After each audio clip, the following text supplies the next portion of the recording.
कोलकाता का एक गांव माधवपुर। ये महीना जनवरी का था और रात के तकरीबन 10 बजे थे। रात के सन्नाटे में झिंगुरों की आवाजें माहौल को थोड़ा डरावना बना रही थी।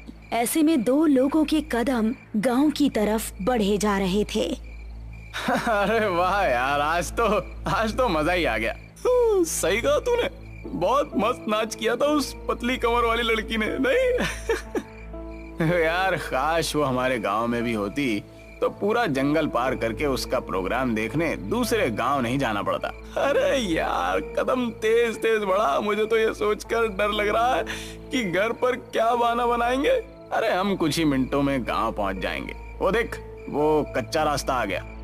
उसकी बात सुनकर महेश ने उस कच्चे रास्ते की तरफ देखा जिस तरफ कोई नहीं जाता था। तू पागल हो गया क्या? हम इस रास्ते से जाएंगे ये जानते हुए कि इसके बारे में कैसी कैसी अफवाहें फैली हैं। अरे तू भी ना महेश, खुद ही अपने मुंह से कह रहा है कि अफवाह फैली है और फिर डर भी रहा है। मेरी बात मान, इस रास्ते से चलते हैं। 5 मिनट के अंदर हम गाँव में होंगे, वरना बड़े रास्ते से जाएंगे तो 1.5 घंटा लग जाएगा। उसकी बात सुनकर महेश ने एक बार फिर से उस कच्चे रास्ते की तरफ देखा। वहाँ पर इस समय मौत का सन्नाटा छाया हुआ था। अरे चल यार, डरता क्यों है, मैं साथ हूँ ना। और उसको लेकर उस कच्चे रास्ते की तरफ बढ़ गया। दोनों अभी कुछ कदम ही चले थे कि उनको किसी के जोर जोर से सांस लेने की भयानक आवाज सुनाई दी।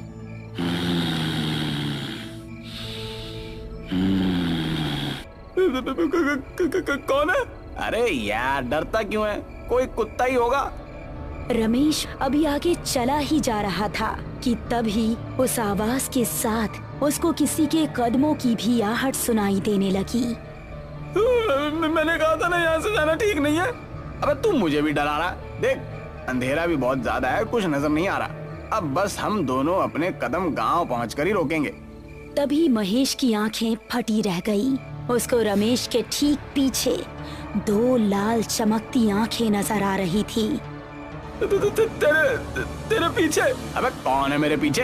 रमेश ने जैसे ही पलटकर पीछे देखा, किसी ने उसका पैर पकड़ा और उसको झाड़ियों में खींच कर ले गया।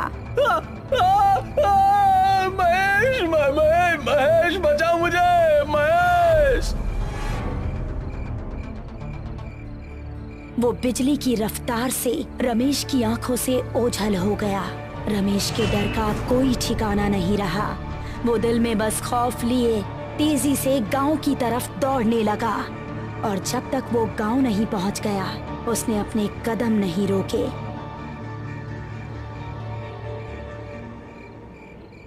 अगली सुबह जब वो गांव के कुछ आदमियों के साथ उस कच्चे रास्ते की तरफ गया तो उसको रमेश की लाश 2 टुकड़ों में जमीन पर पड़ी मिली। रमेश! उसकी आंखों से आंसू बह रहे थे और इस तरह इस कच्चे रास्ते का खौफ माधवपुर में और ज्यादा बढ़ गया। इस घटना के 3 महीने बाद मोहिनी, जो कि 21 साल की एक खूबसूरत लड़की थी, अपनी विधवा माँ और छोटी बहन मेघना के साथ इस गांव में रहने के लिए आई। बेटा, हमने वो गांव छोड़कर ठीक नहीं किया। अब पता नहीं यहाँ के लोग कैसे होंगे। मम्मी, थोड़ा तो एडजस्ट करना ही पड़ेगा ना। उस घर का किराया बहुत ज्यादा था। कुछ दिन यहाँ गुजार लेंगे तो सब नॉर्मल हो जाएगा। वो तीनों अब माधवपुर के एक घर में रहने लगे। कुछ ही दिनों में उन्हें वो गांव अपना सा लगने लगा। मोहिनी उसी गांव के कुछ बड़े घरों में काम काज करके अपना घर चलाने लगी। पड़ोस में रहने वाला रोहित नाम का एक लड़का मोहिनी को दिल ही दिल में पसंद करने लगा था, लेकिन उससे बात करने में थोड़ा हिचकिचा रहा था। एक शाम जब मोहिनी अपना काम खत्म करके घर पहुंची तो उसको घर में मेघना कहीं नजर नहीं आई और माँ काफी परेशान दिख रही थी। माँ, मेघना कहाँ है? वो दोपहर के वक्त टहलने निकली थी लेकिन अभी तक घर नहीं लौटी। मैंने आसपास पता भी किया लेकिन वो कहीं नहीं है। मुझे तो अब बहुत डर लग रहा है, पता नहीं कहाँ होगी वो। अरे माँ, आप डरिए मत, मैं अभी उसको ढूंढ कर ले आती हूँ। इतना कहकर मोहिनी घर से निकली और आसपास के इलाकों में देखने लगी, लेकिन उसको मेघना कहीं नजर नहीं आई। फिर घर वापस आते वक्त उसकी नजर उसी कच्चे रास्ते पर पड़ी। हर जगह देख लिया लेकिन कहीं नहीं मिल रही। अब तो बस यही एक जगह बची है। हो सकता है कि वो यहीं पर हो। उसको जंगल जाना बहुत पसंद भी है। ऐसा कहकर वो उस रास्ते की ओर बढ़ गई। दोनों तरफ घना जंगल और उसके बीच से निकलता हुआ वो कच्चा रास्ता। अंधेरा होने पर वो बहुत ही भयानक लग रहा था, लेकिन छोटी बहन की तड़प उसको उस रास्ते की तरफ खींच कर ले गई। मेघना, क्या तुम यहाँ हो? उसको जवाब में मेघना की आवाज तो नहीं आई, लेकिन वही सांस लेने की आवाज आने लगी।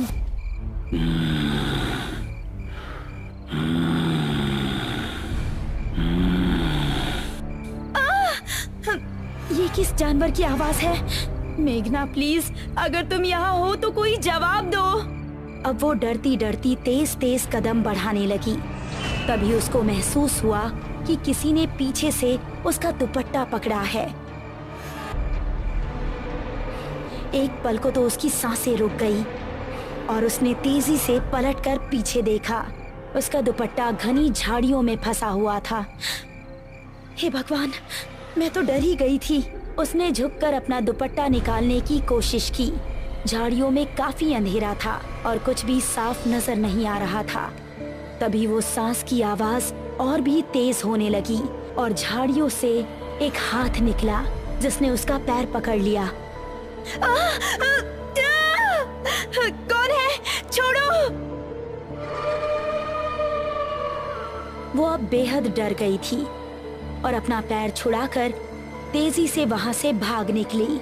उसको लग रहा था कि जैसे कोई उसका पीछा कर रहा हो, लेकिन उसकी हिम्मत नहीं हुई कि वो पीछे मुड़कर देखे। वो घबराती हुई ऐसी भागी कि सीधा वो जाकर अपने घर के अंदर ही रुकी। अरे मोहिनी बेटा, क्या हुआ? इतनी डरी हुई क्यों हो? मोहिनी कुछ बताती इससे पहले ही उसकी नजर मेघना पर पड़ी, जो कि उसी को देख रही थी। मेघना, कहाँ थी तुम? पता है हम कितने परेशान थे।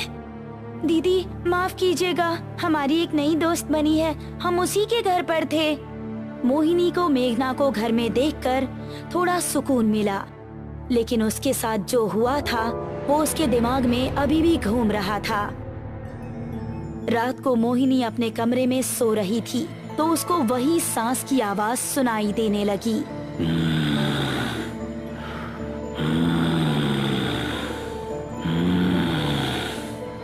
ये आवाज सुनकर वो जाग उठी और ये आवाज खिड़की की तरफ से आ रही थी। कौन है वहाँ? वो कमरे से निकली और घर के बाहर उसी मैदान में गई जो उसके कमरे की खिड़की के पीछे से दिख रहा था। कौन है? कौन हमारा नाम पुकार रहा था? मोहिनी ने गौर किया कि ये आवाज एक पेड़ के पीछे से आ रही है जिसके नीचे बहुत अंधेरा था। वो फिर भी हिम्मत करके उसकी तरफ कदम बढ़ाने लगी। जैसे ही वो उस पेड़ के पास पहुंची, किसी ने पेड़ के पीछे से निकलकर उसको कसकर गले लगा लिया। कौन है? छोड़ो हमें! अंधेरे में कुछ नजर नहीं आ रहा था, बस उन सांसों की आवाजें आ रही थी और महसूस हो रहा था कि जिसने भी उसको पकड़ा है उसका शरीर बेहद ठंडा है। बचाओ! बचाओ! उसकी चीखें सुनकर मेघना और उसकी माँ नींद से जाग गई। साथ ही पड़ोस में रहने वाला रोहित भी जाग चुका था। वो तीनों भागकर मोहिनी के पास पहुँचे तो देखा कि मोहिनी बेहोश पड़ी थी। मोहिनी, मोहिनी! रोहित ने उसको गोद में उठाया और उसको उसके कमरे में लेकर आया। क्या हो गया है मेरी बच्ची को? ये आखिर वहाँ पहुँची कैसे? माँ और मेघना दोनों बेहद डरी हुई थी। तभी मोहिनी को होश आ गया और उसने आंखें खोलते ही रोहित को सामने देखा। आप कौन हैं? मोहिनी, ये हमारे पड़ोसी हैं। यही तुम्हें यहाँ पर लेकर आए। तुम घर के पीछे क्या कर रही थी? मोहिनी ने अपने परिवार वालों को कुछ बताना ठीक नहीं समझा और उसने बात को टालते हुए कहा, कुछ नहीं माँ, वहाँ कोई कुत्ता बहुत देर से भौंक रहा था। उसकी आवाज हमें सोने नहीं दे रही थी, इसीलिए हम उसे वहाँ भगाने गए थे। हाँ, आपको वहाँ अकेले नहीं जाना चाहिए था। हम सभी बहुत ज्यादा डर गए थे। शुक्र है आप ठीक हैं। मोहिनी को रोहित की आंखों में अपने लिए फिक्र देखकर बहुत अच्छा लगा। और इसीलिए उसने हल्का सा मुस्कुरा दिया। चलिए मैं चलता हूँ, आपको कोई भी जरूरत हो तो बेझिझक मुझसे मदद ले सकती हैं। आखिर पड़ोसी तो पड़ोसी के काम आता है। ऐसा कहकर रोहित वहाँ से वापस अपने घर चला गया। वो अपने बेड पर लेटा ही था कि उसको वही सांस लेने की भयंकर आवाज सुनाई देने लगी।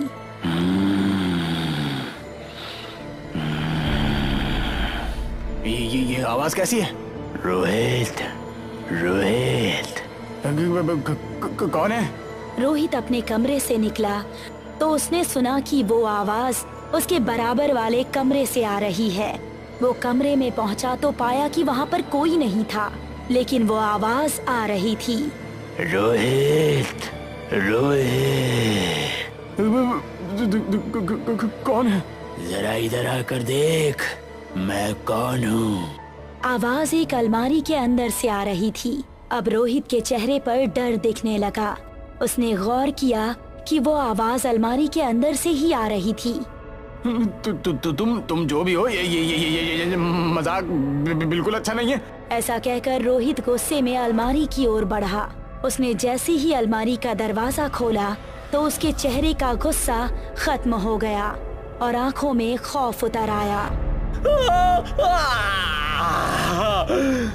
तभी एक भयानक लाल हाथ बाहर निकला और अलमारी का दरवाजा बंद हो गया और रोहित के चीखने चिल्लाने की आवाज अलमारी से बाहर आती रही। कुछ देर चीखने चिल्लाने के बाद अचानक से रोहित की आवाज आनी बंद हो गई। तभी धड़ाम से अलमारी का दरवाजा खुला और रोहित की कटी हुई गर्दन अलमारी से बाहर आकर गिरी।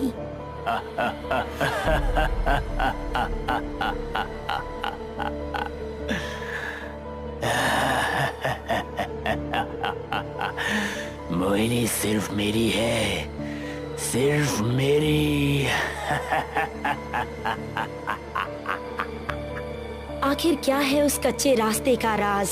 वो भयंकर सांसें किसकी है और कौन है जो लोगों की जानें ले रहा है? मोहिनी की जिंदगी में अब आगे क्या होगा? इन सभी खौफनाक रहस्यों से पर्दा उठेगा इस कहानी के अगले पार्ट में जल्द ही।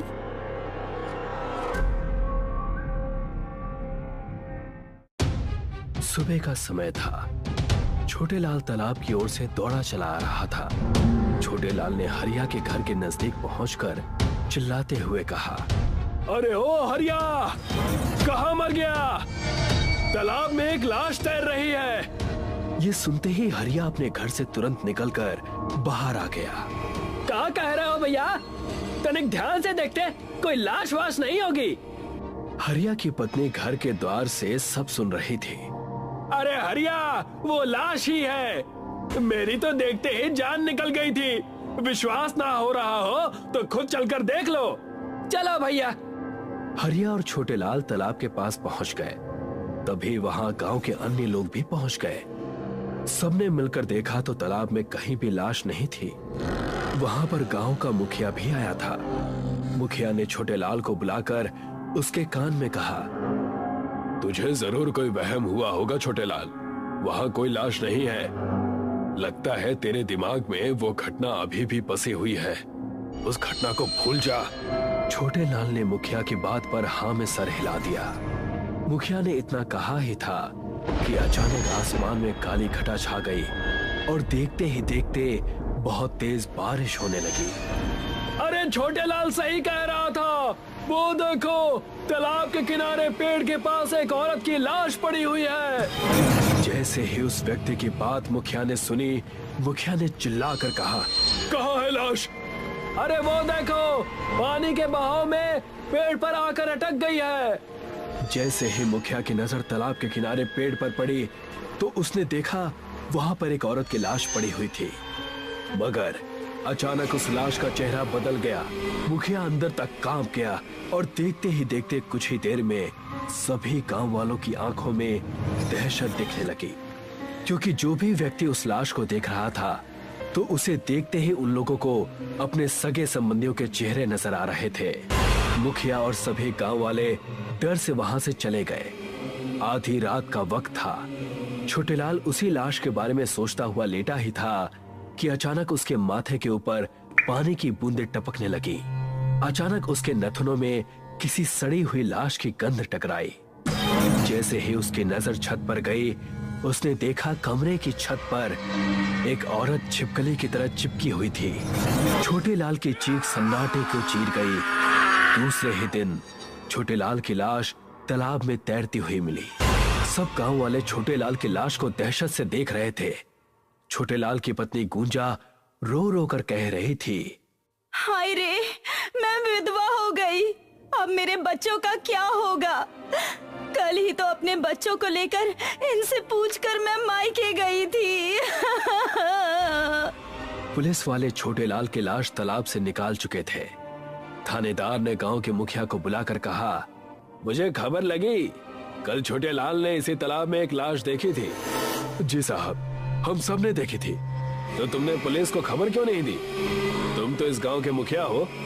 क्योंकि वो लाश बड़ी अजीब थी थानेदार साहब।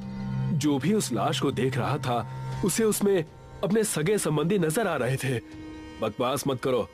छोटेलाल की लाश को देखकर ऐसा लगता है जैसे कि इसको मारा कहीं और गया है और मारकर इसकी लाश तालाब में फेंक दी गई है। इसकी फटी हुई आंखें बता रही हैं कि इसने मरने से पहले कोई बहुत खौफनाक और नाकाबिले यकीन मंजर देखा हो। सब गांव वाले डर कर अपने घर की ओर चले गए। दूसरे दिन फिर उसी तालाब में गांव के एक और व्यक्ति की लाश मिली और उसकी भी आंखें फटी हुई थी। धीरे धीरे करके आए दिन रोज गांव के किसी ना किसी युवक की लाशें गांव के तालाब में मिलने लगी। पूरे गांव में दहशत का माहौल छा गया। मुखिया इन सब घटनाओं से बहुत डरा हुआ था। अचानक रात के वक्त उसके घर का किसी ने दरवाजा खटखटाया। मुखिया ने दरवाजा खोल दिया। सामने हरिया खड़ा हुआ था। हरिया, इतनी रात को यहाँ कैसे? डर लग रहा था मुझे मुखिया जी। मैंने भी अपना परिवार दूसरे गांव भेज दिया है। मेरी समझ में नहीं आ रहा है कि गांव के लोगों की हत्या कर कौन रहा है, और जितने लोगों की हत्याएं हुई हैं वो सब मर्द थे। हत्याएं उसी दिन से हो रही है मुखिया जी, जिस दिन से मुझे तो लग रहा है कि ये सब वही कर रही है। बकवास मत कर हरिया, इससे आगे कुछ मत बोलना। गांव वालों ने कल एक तांत्रिक बाबा को भी बुलाया है। क्या आज रात मैं आपके घर पर सो जाऊं? ठीक है, मैंने भी अपनी पत्नी और बच्चों को गांव से बाहर भेज दिया है और मैं भी घर पर अकेला ही हूँ। हरिया और मुखिया चारपाई बिछाकर आंगन में लेट गए, मगर उनकी आंखों से नींद कोसों दूर थी। अचानक मुखिया के सर पर ऊपर से पानी की बूंदें टपकने लगी। मुखिया उठ गया और उसने हरिया की ओर देखकर कहा, हरिया, ये पानी कहाँ से आ रहा है? पानी तो मेरे ऊपर भी बहुत देर से टपक रहा है मुखिया जी, पर मैंने डर की वजह से आपको नहीं बताया। कि अचानक उन दोनों के नथनों में बदबू टकराई। दोनों की निगाह सामने आंगन की दीवार की ओर पड़ी। उनके सामने एक बेहद खौफनाक चेहरे वाली औरत खड़ी थी। उस औरत का चेहरा सड़ चुका था और उसके शरीर पर से पानी की बूंदें टपक रही थी। ऐसा लग रहा था जैसे कि वो अभी अभी तालाब से उठकर आई हो। उसकी आंखें आग की तरह लाल थी। मुखिया और हरिया को देखकर यकीन नहीं हुआ। तुम ये कैसे हो सकता है? तभी वो औरत वहशी तरीके से हंसने लगी और उसके गर्दन उसके शरीर से उखाड़ दी। ये देखकर हरिया की चीख निकल गई। अचानक उस औरत ने हरिया के साथ भी वही किया जो उसने मुखिया के साथ किया था। दूसरे दिन मुखिया और हरिया की लाश गांव के तालाब में मिली। मुखिया और हरिया का धड़ तालाब में मिला था और उनका सर तालाब के पेड़ पर लटक रहा था। हरिया और मुखिया की लाश को देखकर सभी गांव वाले कांप गए। तभी गांव में वो तांत्रिक आ गया। गांव का एक व्यक्ति तांत्रिक से बोला, साधु महाराज, आए दिन हमारे गांव के लोगों की लाशें तालाब में मिल रही हैं और आज तो हमारे गांव का मुखिया भी मारा गया। तुम चिंता मत करो, मैं देखता हूँ। तांत्रिक अपनी आंखें बंद करके मंत्र पढ़ने लगा। देखते ही देखते आसमान में काली घटा छा गई। अचानक साधु ने अपने झोले से लाल रंग का सिंदूर निकालकर तालाब में फेंक दिया। जैसे ही सिंदूर तालाब में गिरा, अचानक तालाब के अंदर से एक भयानक चेहरे वाली औरत निकलकर सामने आ गई। सभी गांव वालों के डर से रोंगटे खड़े हो गए। कौन है तू? क्या नाम है तेरा? बंजारन। क्यों मार रही है तू इन गांव वालों को? चला जा यहाँ से। मैं तुझे क्यों बताऊं? सीधी तरह से बता, इन लोगों ने तेरा क्या बिगाड़ा था? मैं एक बंजारन थी और इसी गांव में रहती थी। इस गांव के मुखिया ने मुझे ऊंचे ऊंचे सपने दिखाकर मेरे साथ शारीरिक संबंध बनाए, और जब मैंने उससे शादी की जिद की तो उस मक्कार ने अपने साथी हरिया और छोटे लाल की मदद से मुझे इसी तालाब में फेंक दिया। तेरा बदला पूरा हो गया, अब चली जा यहाँ से। नहीं जाऊंगी जब तक मैं सारे गांव के मर्दों को मारकर इस तालाब में नहीं फेंक दूंगी। मुझे मर्द जात से नफरत है। तांत्रिक की आंखों में क्रोध झलकने लगा। उसने अपनी झोली से एक मटकी निकाली और मंत्र पढ़कर जैसे ही उस मटकी की ओर फूंके, अचानक बंजारन की आत्मा बुरी तरह चीखने लगी और धुआं बन के मटकी के अंदर चली गई। तब जाकर सब गांव वालों ने राहत की सांस ली।